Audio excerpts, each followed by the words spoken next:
Bienvenue à vous tous et à vous toutes dans cette nouvelle vidéo Islam et Culture dans laquelle on va répondre à une question. Inch'Allah ta'ala, une question intéressante, vous le verrez, puisque la réponse, ne peut que faire méditer les musulmans et les musulmanes. Bi'idnillahi ta'ala. Alors sachez que je parle doucement pour ne pas déranger autrui, il est un peu tard. Et comme toujours, avant de rentrer dans le vif du sujet, nous faisons les louanges à Allah tabaraka wa ta'ala. Alhamdulillahi rabbil alamin wa salatu wa salam ala nabiyyina Muhammad. Toutes les louanges appartiennent à Allah tabaraka wa ta'ala et que la prière et le salut soient sur le prophète Mohammed. Alors ceci étant dit, la question c'est la suivante. Pourquoi les médias français, pourquoi les politiques détestent autant la Turquie d'Erdogan? Pourquoi détestent-ils autant la Turquie d'Erdogan? C'est une question intéressante à laquelle je pourrais parler des heures et des heures, mais je vais essayer de faire une vidéo de format radio de quelques minutes.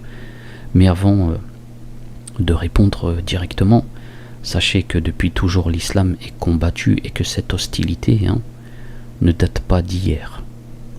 Allah tabaraka wa ta'ala nous dit dans le Coran, dans la sourate 2 au verset 120, وَلَن تَرْضَ عَنْكَ الْيَهُودُ وَلَا النَّصَارَى حَتَّى تَتَّبِعَ مِلَّتَهُمْ.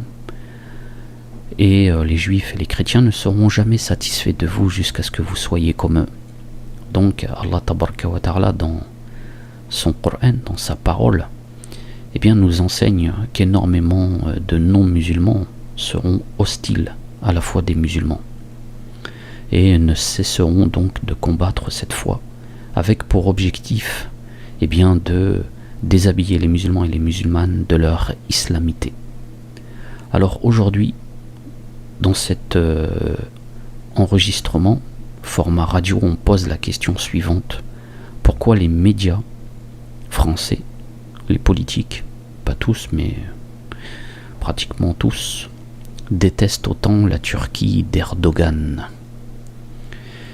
Vous le savez, depuis des années, cette hostilité que nous venons d'évoquer se fait de plus en plus voyante.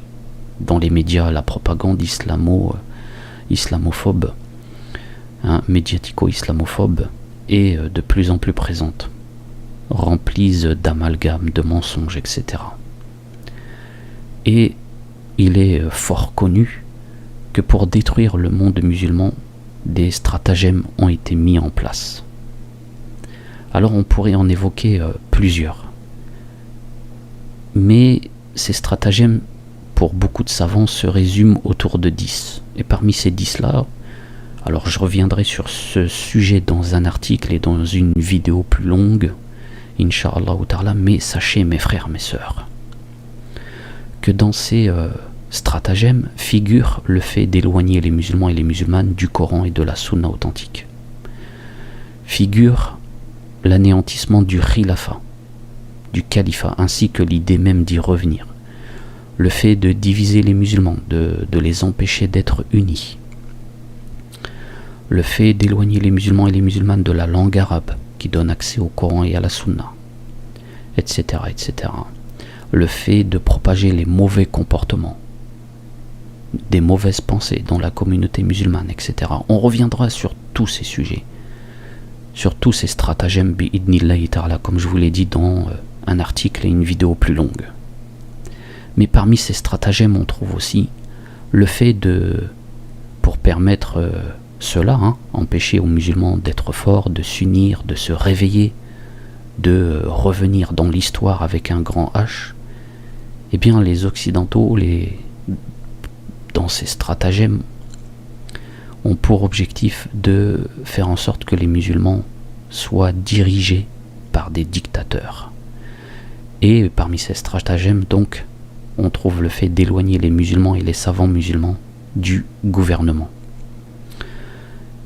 Donc il est voulu par les plus hostiles, par l'Occident, etc., pour empêcher au monde musulman de se réveiller, de se gérer par ses lois, par ses valeurs, de lui imposer des dictateurs qui sont au service de l'Occident et qui donc empêcheront cela et empêcheront aux musulmans d'accéder au pouvoir et de pouvoir donc changer les choses en bien.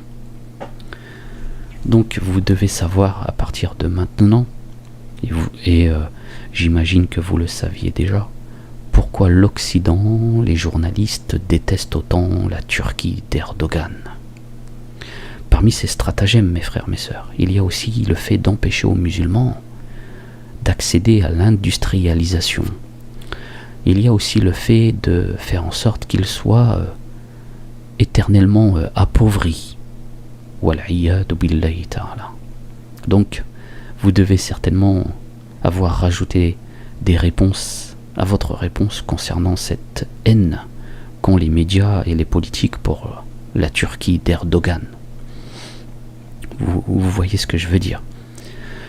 Donc aujourd'hui, on a des médias, des politiques qui n'ont jamais critiqué les dictateurs qui étaient au pouvoir en Turquie avant Erdogan et qui faisaient des choses horribles, qui privaient de liberté les musulmans, les musulmanes. Ils n'ont jamais dit mot. Et aujourd'hui, avec le retour de plus de liberté, avec l'industrialisation de la Turquie, avec le fait qu'il ne s'agit pas d'un dictateur mais de quelqu'un qui est réellement au service de son peuple. Alors personne n'est parfait évidemment, mais ce n'est pas le sujet de cet enregistrement. Eh bien cela, ils ne le supportent pas. Lorsqu'un pays musulman s'industrialise, devient fort, indépendant, relève la tête et qu'il n'est plus asservi au monde occidental, eh bien dans leur esprit de colons condescendants, ils sont pris de panique et ils ne le supportent pas. Alors nous, on a répondu à cette question. Voilà pourquoi ils détestent la Turquie d'Erdogan.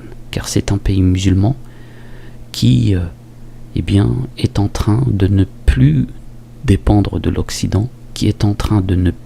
Il ne l'est plus d'ailleurs. Il n'est plus asservi par l'Occident. Et cela, ils ne l'acceptent pas dans leur esprit de colons condescendants. Et en plus, c'est un pays musulman. Voilà quoi.